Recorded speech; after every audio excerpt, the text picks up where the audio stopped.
प्रणाम आप सभी को। मेरा नाम रोशन है। दोस्तों, आज मैं आपके लिए लेकर आया हूँ मुंशी प्रेमचंद जी की लिखी एक कहानी जिसका शीर्षक है लाग डांट। तो आइए शुरू करते हैं कहानी का पाठ। जोखू भगत और बेचन चौधरी में 3 पीढ़ियों से अदावत अर्थात शत्रुता चली आती थी। कुछ डांड मेड़ का झगड़ा था।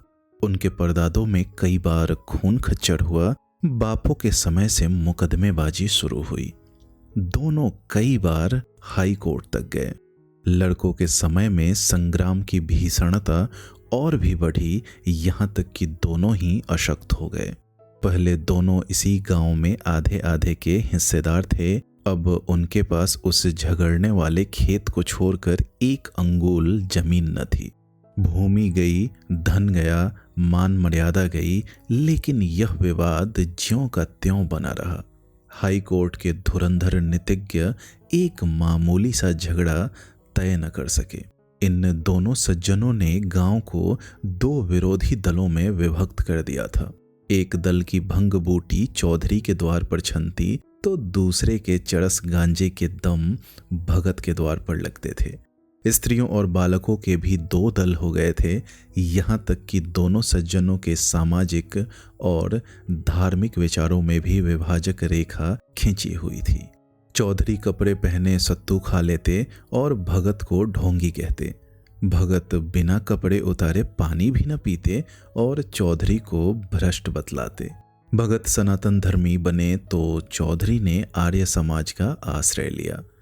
जिस बजाज पंसारी या कुंजड़े से चौधरी सौदे लेते, उसकी ओर भगत जी ताकना भी पाप समझते थे और भगत जी की हलवाई की मिठाइयाँ, उनके ग्वाले का दूध और तेली का तेल चौधरी के लिए त्याज्य था।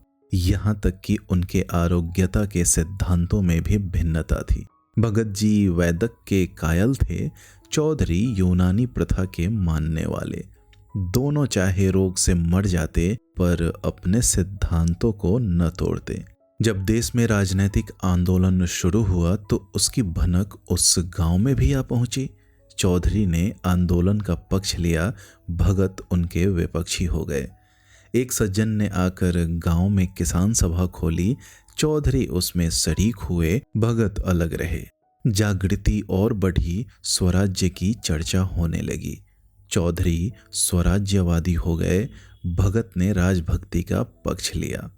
चौधरी का घर स्वराज्यवादियों का अड्डा हो गया, भगत का घर राजभक्तों का क्लब बन गया।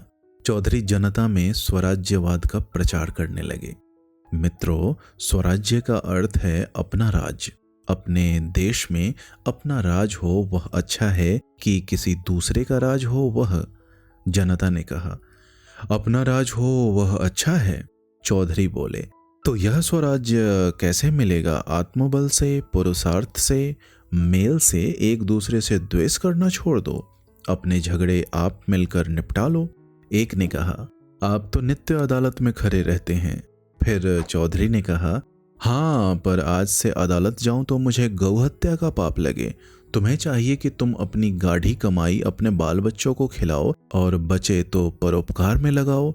वकील मुख्तारों की जेब क्यों भरते हो? थानेदार को घूस क्यों देते हो? अमलों की चिरौड़ी क्यों करते हो? पहले हमारे लड़के अपने धर्म के शिक्षा पाते थे, वह सदाचारी, त्यागी, पुरुषार्थी बनते थे।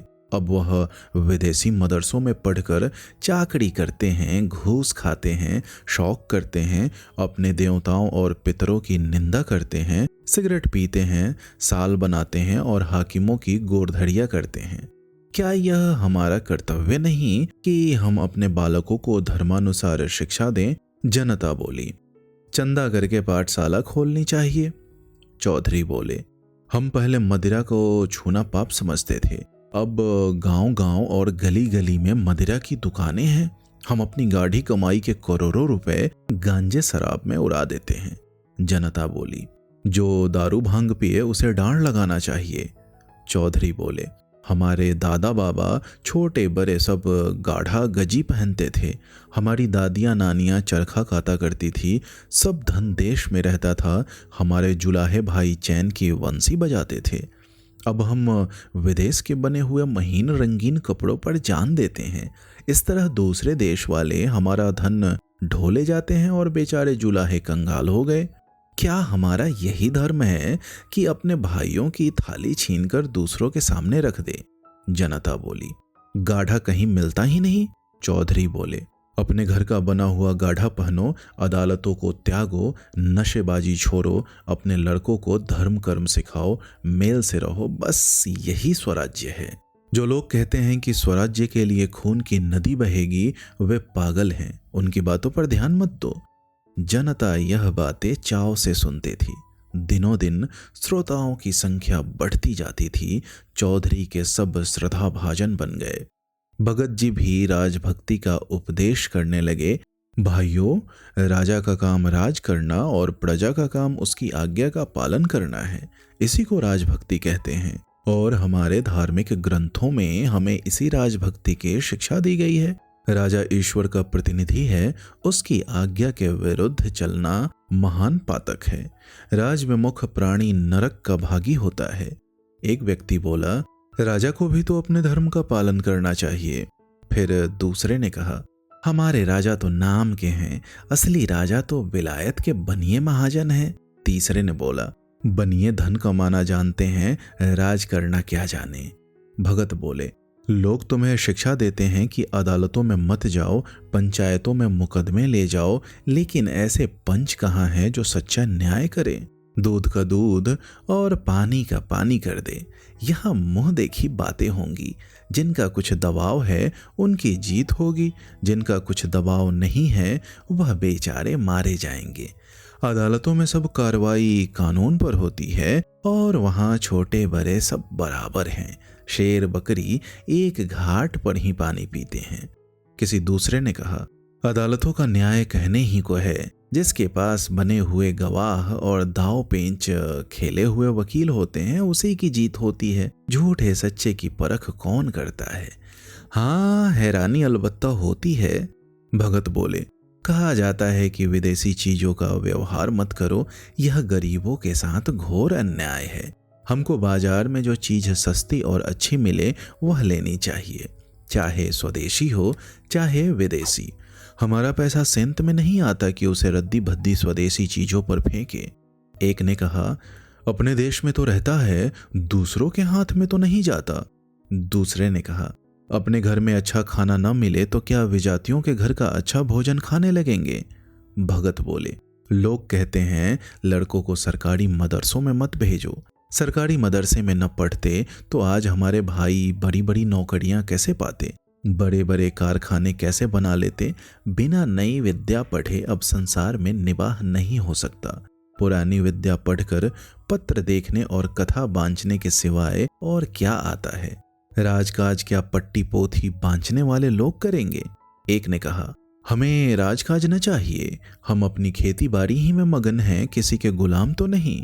दूसरे ने कहा, जो विद्या घमंडी बना दे उससे मूर्ख ही अच्छा। यही नई विद्या पढ़कर तो लोग सूट बूट घड़ी छड़ी हैट कैट लगाने लगते हैं और अपने शौक के लिए देश का धन विदेशियों के जेब में भरते हैं। ये देश के द्रोही हैं। भगत बोले, गांजा शराब की ओर आजकल लोगों की कड़ी निगाह है। नशा बुरी लत है, इसे सब जानते हैं। सरकार को नशे की दुकानों से करोड़ों रुपए साल की आमदनी होती है। अगर दुकानों में न जाने से लोगों की नशे की लत छूट जाए तो बड़ी अच्छी बात है। वह दुकान पर न जाएगा तो चोरी छिपे किसी न किसी तरह दूने चौगुने दाम देकर सजा काटने पर तैयार होकर अपनी लत पूरी करेगा। तो ऐसा काम क्यों करो कि सरकार का नुकसान अलग हो और गरीब रैयत का नुकसान अलग हो। और फिर किसी किसी को तो नशा खाने से फायदा होता है। मैं ही एक दिन अफीम न खाऊं तो गांठों में दर्द होने लगे, दम उखड़ जाए और सर्दी पकड़ ले। एक ने कहा, शराब पीने से बदन में फुर्ती आ जाती है। दूसरे ने कहा, सरकार अधर्म से रुपया कमाती है, उसे यह उचित नहीं। अधर्मी के राज में रहकर प्रजा का कल्याण कैसे हो सकता है। फिर दूसरे ने कहा, पहले दारू पिलाकर पागल बना दिया, लत पड़ी तो पैसे की चाट हुई। इतनी मजूरी किसको मिलती है कि रोटी कपड़ा भी चले और दारू शराब भी उड़े? या तो बाल बच्चों को भूखों मारो, या चोरी करो, जुआ खेलो और बेईमानी करो। शराब की दुकान क्या है, हमारी गुलामी का अड्डा है। चौधरी के उपदेश सुनने के लिए जनता टूटती थी। लोगों को खड़े होने को जगह न मिलती। दिनों दिन चौधरी का मान बढ़ने लगा। उनके यहाँ नित्य पंचायतों की, राष्ट्रोन्नति की चर्चा रहती। जनता को इन बातों में बड़ा आनंद और उत्साह होता। उनके राजनैतिक ज्ञान की वृद्धि होती। वह अपना गौरव और महत्व समझने लगे। उन्हें अपनी सत्ता का अनुभव होने लगा। निरंकुशता और अन्याय पर अब उनकी त्योरियां चढ़ने लगी। उन्हें स्वतंत्रता का स्वाद मिला। घर की रोई, घर का सूत, घर का कपड़ा, घर का भोजन, घर की अदालत, न पुलिस का भय, न अमला की खुशामद, सुख और शांति से जीवन व्यतीत करने लगे। कितनों ही ने नशेबाजी छोड़ दी और सद्भावों की एक लहर सी दौड़ने लगी। लेकिन भगत जी इतने भाग्यशाली न थे। जनता को दिनों दिन उनके उपदेशों से अरुचि होती जाती थी। यहाँ तक कि बहुधा उनके श्रोताओं में पटवारी, चौकीदार, मुदर्रिस और इन्हीं कर्मचारियों के मित्रों के अतिरिक्त और कोई न होता था। कभी कभी बड़े हाकिम भी आ निकलते और भगत जी का बड़ा आदर सत्कार करते।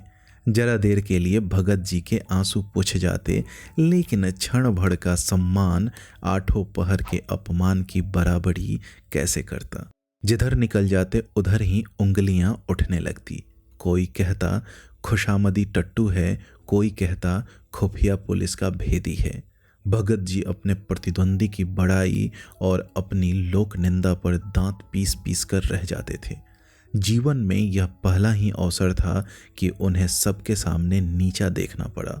चिरकाल से जिस कुल मर्यादा की रक्षा करते आए थे और जिस पर अपना सर्वस्व अर्पण कर चुके थे, वह धूल में मिल गई। यह दाहमय चिंता उन्हें एक क्षण के लिए भी चैन न लेने देती। नित्य समस्या सामने रहती कि अपना खोया हुआ सम्मान क्यों कर पाऊं, अपने प्रतिपक्षी को क्यों कर पददलित करूं, कैसे उसका गरुड़ तोड़ूं। अंत में उन्होंने सिंह को उसी की मांद में पछाड़ने का निश्चय किया। संध्या का समय था। चौधरी के द्वार पर एक बड़ी सभा हो रही थी। आसपास के गांवों के किसान भी आ गए। हजारों आदमियों की भीड़ थी। चौधरी उन्हें स्वराज्य विषयक उपदेश दे रहे थे। बार बार भारत माता की जय जयकार की ध्वनि उठती थी। एक ओर स्त्रियों का जमाव था। चौधरी ने अपना उपदेश समाप्त किया और अपनी जगह पर बैठे। स्वयंसेवकों ने स्वराज्य फंड के लिए चंदा जमा करना शुरू किया कि इतने में भगत जी न जाने किधर से लपके हुए आए और श्रोताओं के सामने खड़े होकर उच्च स्वर से बोले, भाइयों, मुझे यहाँ देखकर अचरज मत करो। मैं स्वराज्य का विरोधी नहीं हूँ। ऐसा पतित कौन प्राणी होगा जो स्वराज्य का निंदक हो? लेकिन इसके प्राप्त करने का वह उपाय नहीं है जो चौधरी ने बताया है और जिस पर तुम लोग लट्टू हुए जा रहे हो। जब आपस में फूट और रार है, पंचायतों से क्या होगा? जब विलासिता का भूत सिर पर सवार है तो नशा कैसे छूटेगा? मदिरा की दुकानों का बहिष्कार कैसे होगा? सिगरेट, साबुन, मोजे, बनियान, अद्धी तंजेब से कैसे पिंड छूटेगा? जब रोब और हुकूमत की लालसा बनी हुई है तो सरकारी मदरसे से कैसे छोड़ोगे? विधर्मी शिक्षा की बेड़ी से कैसे मुक्त हो सकेंगे? स्वराज्य लेने का केवल एक ही उपाय है और वह आत्मसंयम है। यही महौषधि तुम्हारे समस्त रोगों को समूल नष्ट करेगी। आत्मा को बलवान बनाओ, इंद्रियों को साधो, मन को वश में करो। तुम में भ्रातृभाव पैदा होगा, तभी वह मनुष्य मिटेगा, तभी ईर्ष्या और द्वेष का नाश होगा, तभी भोग विलास से मन हटेगा, तभी नशेबाजी का दमन होगा। आत्मबल के बिना स्वराज्य कभी उपलब्ध न होगा। स्वयं सेवा सब पापों का मूल है। यही तुम्हें अदालतों में ले जाता है। यह तुम्हें विधर्मी शिक्षा का दास बनाए हुए है। इस पिशाच को आत्मबल से मारो और तुम्हारी कामना पूरी हो जाएगी। सब जानते हैं मैं 40 साल से अफीम का सेवन करता हूँ। आज से मैं अफीम को गऊ का रक्त समझता हूँ। चौधरी से मेरी 3 पीढ़ियों की अदावत है। आज से चौधरी मेरे भाई हैं। आज से मुझे या मेरे घर के किसी प्राणी को घर के कते सूत से बुने हुए कपड़े के सिवाय कुछ और पहनते देखो तो मुझे जो दंड चाहे दो। बस मुझे यही कहना है, परमात्मा हम सबकी इच्छा पूरी करे। यह कहकर भगत जी घर की ओर चले कि चौधरी दौड़कर उनके गले से लिपट गए। 3 पुस्तों की अदावत एक क्षण में शांत हो गई। उस दिन से चौधरी और भगत साथ साथ स्वराज्य का उपदेश करने लगे। उनमें गाढ़ी मित्रता हो गई और यह निश्चय करना कठिन था कि दोनों में जनता किसका अधिक सम्मान करती है। प्रतिद्वंदिता वह चिंगारी थी जिसने दोनों पुरुषों के हृदय दीपक को प्रकाशित कर दिया था। दोस्तों, उम्मीद करता हूँ यह कहानी आपको पसंद आई होगी। ऐसे ही ढेरों कहानियाँ सुनने के लिए आप हमारे चैनल से जुड़े रहें। बहुत बहुत धन्यवाद।